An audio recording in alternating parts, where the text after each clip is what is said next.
Well, let's speak to Tom O'Connor, a senior foreign policy writer at Newsweek.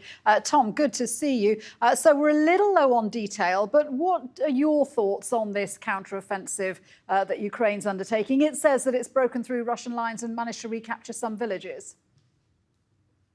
Yeah, well, this counteroffensive was long in the works. It's something that we had anticipated for some time.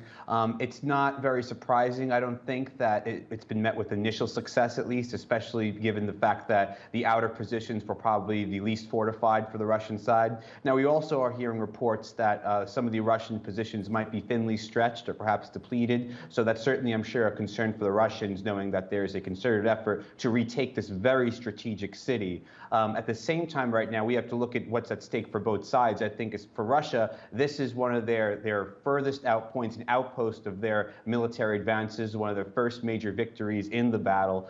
For Ukraine, this is a strategic point at the mouth of the Dnieper River in the Black Sea. It would be not only a psychological, but also, of course, a strategic victory for them if they were able to retake it. So I think we're still in the very early stages of this, but it's something that, of course, we're watching very closely. Yeah, and Ukraine says that it wants to push Russian forces back across the Dnieper River.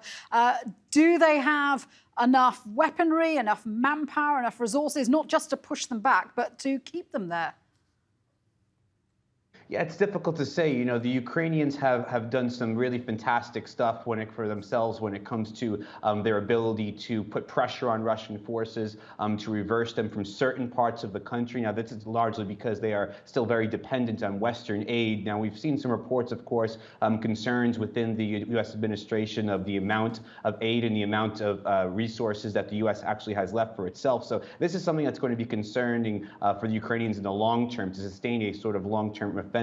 How much support can they count on from the West? Because they're going to need all they can get if they're going to keep Russia sort of on its feet. At the same time, Russia has still shown an ability to sustain its war effort, to self-sustain itself. We know that, of course, Russia is firing missiles. It's launching attacks at an alarming rate, of course. So it's something that we have to look at both sides and their ability to sustain their offensives and the counteroffensive. Now, one thing I think we should keep an eye out for is that when it comes to Ukraine trying to retake the city, any sort of urban battle is likely to result in high casualties and destruction to urban areas, heavily populated areas. This is something that, of course, Russia is going to highlight, and it's going to come at a cost to the Ukrainians and perhaps a cost to their own people as well. If they do try to retake the city, it's going to be, we have to ask ourselves, at what cost? Away from the fighting in the southern Kherson region, we've also been hearing about the IAEA inspectors who are going to be visiting Zaporizhzhia nuclear plant this week. Do you think that's going to give some reassurance about the plant's safety? Well, it's difficult to say ahead of time. I mean, there's been obviously conflicting reports from both sides as to who's at fault for the very severe situation that the Zaporizhzhia plant is in right now. I think that certainly it's going to be a welcome development if the inspectors are allowed to be there on the ground and view it themselves. I don't anticipate any major developments as far as control of the plant being handed over. I'm not sure that Russia is at that level yet.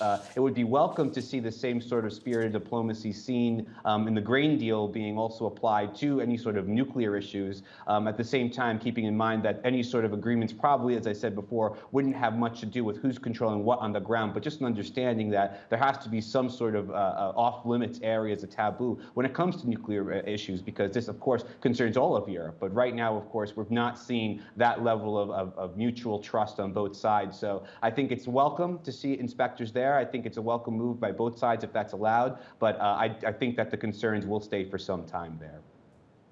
Tom, great to speak with you. Thank you very much indeed. Tom O'Connor there.